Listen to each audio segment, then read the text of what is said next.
Fem el salt al nou model energètic. De motius en sobren. Fem-ho. Aquesta setmana celebrem la Setmana Europea de l'Energia Sostenible. Una campanya que ens recorda que ens sobren els motius per fer el salt cap a un nou model energètic. Fem-ho? Fem-ho Amb la contractació de l'electricitat. Setmana Europea de l'Energia Sostenible. Fem-ho amb la contractació d'electricitat. Ei, hola Marta, fas molt mala cara. Ei, Marçal, doncs sí, la veritat.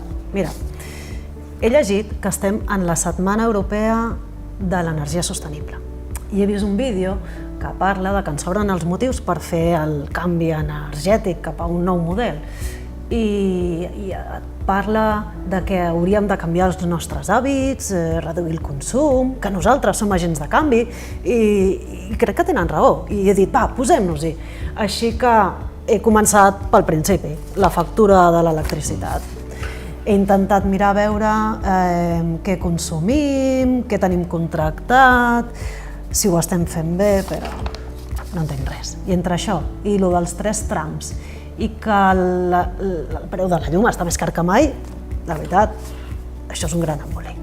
Val, Marta, no et saturis. Mirem-nos aquesta factura, que no és tan difícil si ens hi posem. No? A veure, el primer que ens crida l'atenció quan mirem la factura és aquesta gràfica de barres que tenim aquí, que de fet el que ens indica és el nostre consum dels últims 14 mesos. Això ens serveix per poder mirar l'evolució del nostre consum, si l'estem reduint, si l'estem augmentant, com està funcionant.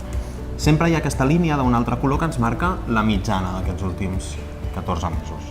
A més, des que hi ha el nou sistema de tarificació, des de l'1 de juny, les barres de cada mes venen amb 3 colorets diferents que ens marquen el consum en cada tram horari.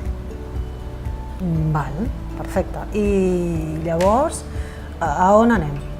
Una altra cosa que és molt important que mirem és aquest apartat de les dades del contracte, que ens informa el que tenim contractat. Sobretot, ens informa de la tarifa que tenim contractada. Pot ser que tinguem contractada la tarifa PVPC, que és el preu voluntari pel petit consumidor. Això vol dir que estem dins del mercat regulat. El preu que paguem per l'electricitat està marcat pel govern. Si no tenim aquesta tarifa, vol dir que tenim el servei contractat al mercat lliure i això vol dir que el preu que paguem per l'electricitat el fixa la nostra empresa comercialitzadora i no el govern. D'acord. I això que posa aquí de la potència contractada? Això és una altra cosa important en la que ens hem de fixar. És la quantitat d'energia que tenim disponible en cada moment. Nosaltres podem triar quina potència volem tenir disponible.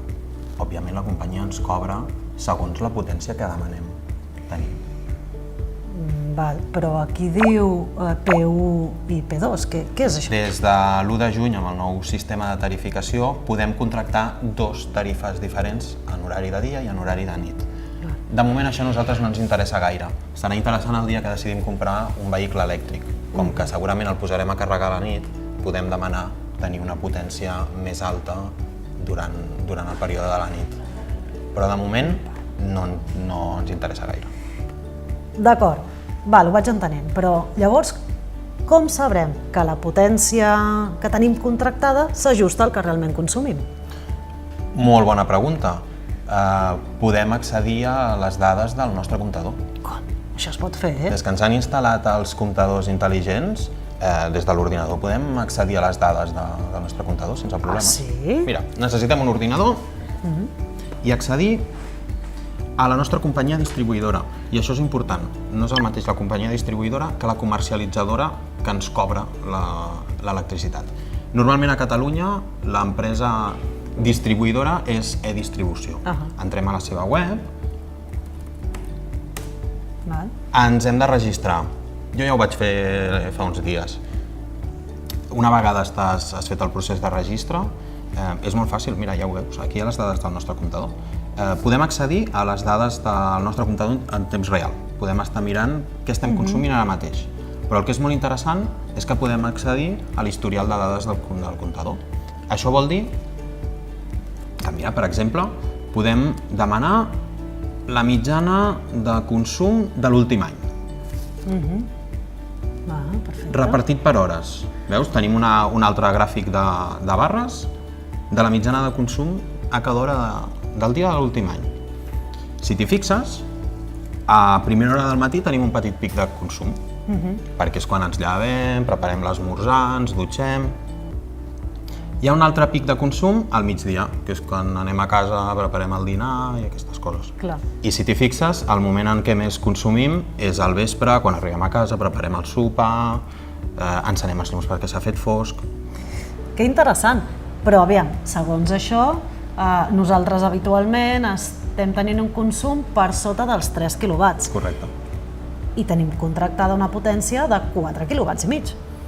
Exacte. I ara que hem pogut accedir a aquestes dades i ho hem vist, potser ens hauríem de plantejar baixar la potència que tenim contractada, perquè és evident que estem pagant per tenir disponible una quantitat d'energia que en realitat no estem fent servir. I a veure, algo que no m'acaba de quedar clar. Fins ara hem parlat de 2 trams, però no eren 3. Sí, és que fins ara estàvem parlant de la potència contractada, que té 2 trams. Els 3 trams són per l'energia consumida. I són, com hem dit, 3. El tram punta, que és quan l'energia és més cara, va de les 10 del matí a les 2 del migdia i de les 6 de la tarda a les 10 de la nit en els dies laborables. Tenim el tram pla, que és un entremig que va de les 8 del matí fins a les 10 del matí, de les 2 del migdia fins a les 6 de la tarda i de les 10 de la nit fins a les 12 de la nit els dies laborables. I tenim el tram vall, que va de les 12 de la nit fins a les 8 del matí els dies laborables i les 24 hores del dia tots els caps de setmana i els festius estatals. Ostres, doncs l'electricitat és més cara justament quan en fem més ús. Cert, i ara que podem mirar com són els nostres consums a través de la informació del nostre comptador intel·ligent, potser ens hauríem de plantejar desplaçar alguns hàbits de consum cap a les hores que es vinguin més barates. Sí, clar. Què vols dir? Que posem rentadores a les 12 de la nit? Bé, aquesta potser no és una bona idea perquè als veïns no els farà gaire gràcia. Però sí que ens podríem plantejar concentrar les rentadores al cap de setmana. O si hem de posar rentadores entre setmana, que sigui en hora plana i no en hora punta. D'acord, entesos. Mira, hi ha una altra cosa que tampoc acabo de veure clara. Què són aquestes estadístiques d'aquí? Aquestes gràfiques també són interessants. Ens indiquen l'origen de l'energia que ens ha subministrat la nostra companyia. Ens indiquen l'origen i la generació de residus i CO2 que ha provocat. I això vol dir que si la nostra distribuïdora està en aquesta franja vermella, no deu ser gaire bona senyal. No gaire. Això vol dir que la major part de l'energia que ens han subministrat prové de centrals nuclears, centrals tèrmiques o altres fonts d'energia no renovables. Vaja, doncs sincerament, això no em fa gaire el pes. Cert, de fet, ara que tenim aquesta informació, potser una de les coses que ens hauríem de plantejar és buscar una companyia subministradora que ens garanteixi una energia que provingui de fonts d'energia renovables. Crec que allò que deies abans de ser agent del canvi també té a veure amb això.